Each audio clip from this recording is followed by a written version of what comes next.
She's pregnant, not dying, my mother snapped. She'll manage. We've already rented out your apartment. I blinked. My wife stood beside me, belly round, face pale, hand gripping mine tighter by the second.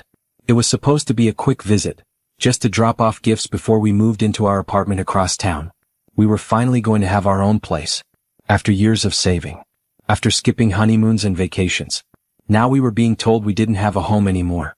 Your sister and her family are moving in, Mom continued casually, sipping tea. Her husband just lost his job. The kids need stability. And we don't. I said quietly. Dad waved me off like I was a stubborn fly. Don't act like a child, Caleb. Be a man. Sacrifice for your family. I looked over. My sister was lounging on our sofa like it was already hers. Her kids were bouncing on the cushions. Her husband didn't even look up from his phone. My wife whispered, "Where will we go?" "I don't know," I said, jaw tight. "But not here." That night, we packed our things into the car and drove to a cheap motel across town. She cried herself to sleep. I sat in the dark and started to think. The next morning I called my mother. But she didn't answer. Not until someone knocked on her door, and everything began to shift. The knock came just after 10 a.m. I wasn't there. But I heard what happened, from the neighbor, from my cousin, and later, from the woman herself. My mother opened the door expecting a delivery. Instead, she found my wife's OB-GYN standing in the hallway. He held a folder in his hand, calm but firm. "Mrs. Monroe," he said, "I was informed your pregnant daughter-in-law was recently displaced from her living space due to a family decision. Given her high-risk condition and mental health status, I've documented it as a medical emergency." My mother froze. "She's staying in a motel," he continued, "without access to proper support, which can endanger both her and the baby." I didn't know," she stammered. He didn't let her finish. "There are legal implications, Mrs. Monroe. You're listed as the primary co-owner of that apartment unit." She tried to talk her way out of it, but it didn't matter. I'd filed the emergency documentation that morning, and this was just the beginning. By noon, I contacted a tenant rights attorney, someone I knew through a college friend. By 3 p.m., my mother called. I didn't pick up. By 6, my sister texted. "What the hell did you do? The lawyer came here." I just turned to my wife, who was napping peacefully on the motel bed, and whispered, "They wanted to treat you like furniture. I'm going to make sure they never forget this." My wife and I showed up at the apartment around 7 p.m. just to get her prenatal vitamins, a few documents, and her knitting kit. I didn't plan to say much. But my sister was already at the door, arms crossed, fake smiling like the villain in a bad high school play. "Oh," she smirked. "You brought her back? Thought you'd be smarter by now." Behind her, I saw my brother-in-law with his shirt off, lounging on my couch like he owned the place. His greasy hand clutched a soda can, next to a baby bottle that wasn't even ours. My mother came around the corner, mascara smudged from tears as if she were the one wronged. "This is a family home, Caleb," she said with forced calm. "It's already full." I didn't say a word. I just looked at my wife's tired face, the bruised strength in her eyes, and nodded once. She turned, walked back to the elevator, never looking back. That night, I finished the second call with the attorney. Turns out, I had 67% ownership of the property, the rest in my late father's name, now legally mine through probate. And by the time I filed the formal eviction notice, they hadn't even seen it coming. Because I let them enjoy one last quiet dinner, right before the storm arrived. The eviction notices were delivered by courier the next afternoon. I timed them perfectly, just after lunch, when I knew my mother would be watching her daytime drama, and my sister would be posting Instagram stories from my kitchen like it was hers. They opened the door expecting groceries. Instead, they got a uniformed man holding white envelopes with legal teeth. I didn't go. I stayed with my wife in a cheap motel near the medical center. Not ideal, but peaceful. She didn't ask what I'd done. She just reached over, laced her fingers with mine, and whispered, "Thank you for protecting us." But that night, just after 9 p.m., the storm began. My phone lit up with 10 missed calls from my mother. 3 voicemails from my sister, alternating between screaming and sobbing. My brother-in-law sent a text that simply said, "You're gonna regret this." I turned off my phone. Let them feel the panic I used to carry every time I came home. Because the knock I was waiting for wasn't theirs. It came 2 days later. The same elevator dinged. Same hallway. But this time when the knock came, it wasn't angry. It was polite. "Come." From someone who wasn't part of their mess, but had power over it. And once the door opened, Everything started falling into place. The knock echoed like a bell of reckoning. When my mother opened the door, expecting me, or perhaps more yelling from the building manager, she was greeted instead by a man in a charcoal gray suit. Briefcase. Name badge. Ma'am, my name is Peter Lang. I'm with the city's Housing Authority Oversight Division. I could hear her falter. What is this about?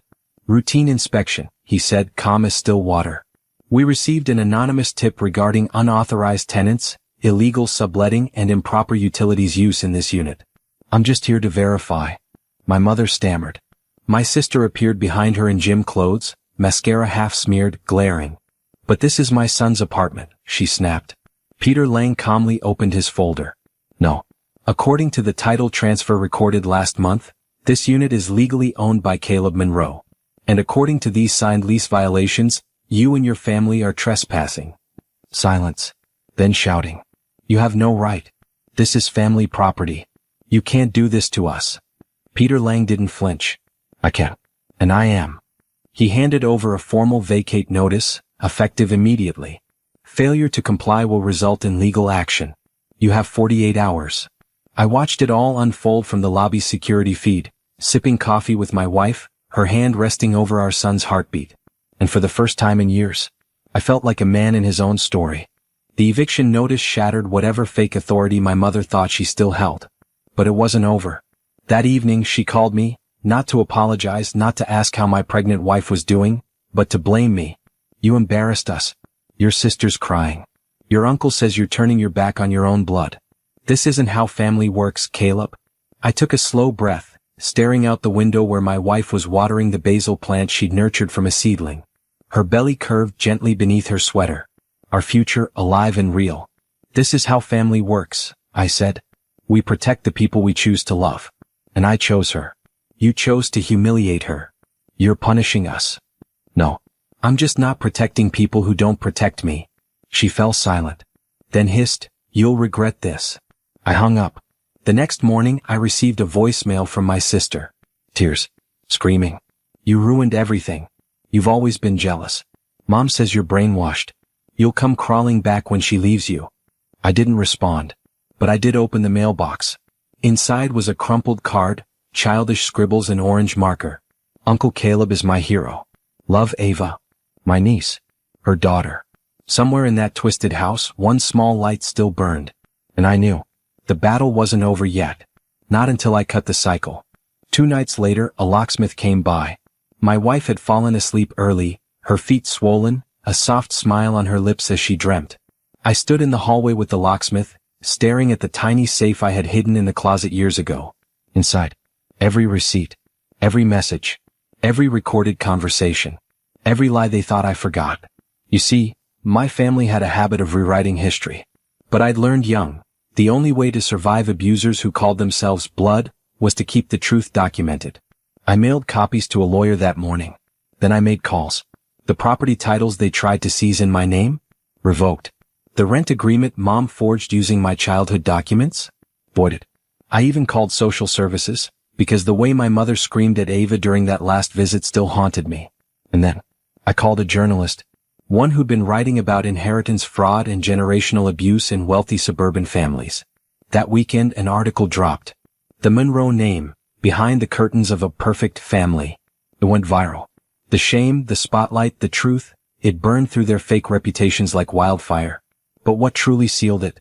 The letter I left on my mother's doorstep. Read. You taught me to destroy what I love. So I started with the lie you built. Sunday morning. Cold wind. A knock at the door. Ava opened it. And there they were. My mother. My sister. Her husband. All 3 standing in cheap coats, faces pale with desperation. I stepped forward. Not angry. Not smug. Just done. We lost the condo, my sister blurted. Brad's job is gone. The company you partnered with, she stuttered, they blacklisted him. My mother added, I'm being investigated for rental fraud. The neighbors won't speak to me. And we're being evicted, my brother-in-law whispered. We thought maybe you'd let us stay. Just for a bit. Ava looked at me. She didn't need to say a word. I turned to my family. Did you know Ava's been waking up at night with anxiety attacks? I said quietly. She started stuttering again after what you said to her. I had to find a therapist for her. While she's pregnant. They shifted. Eyes to the floor. You all taught me one thing, I continued. That love isn't something you demand with blood. It's something you earn with how you treat people when they have nothing. My mother looked like she might cry. I reached for the door. And just before closing it, I added, you treated us like burdens in our own home. Now you know what it's like to be locked out of one. Click. The silence after that? It was the loudest peace I'd ever felt.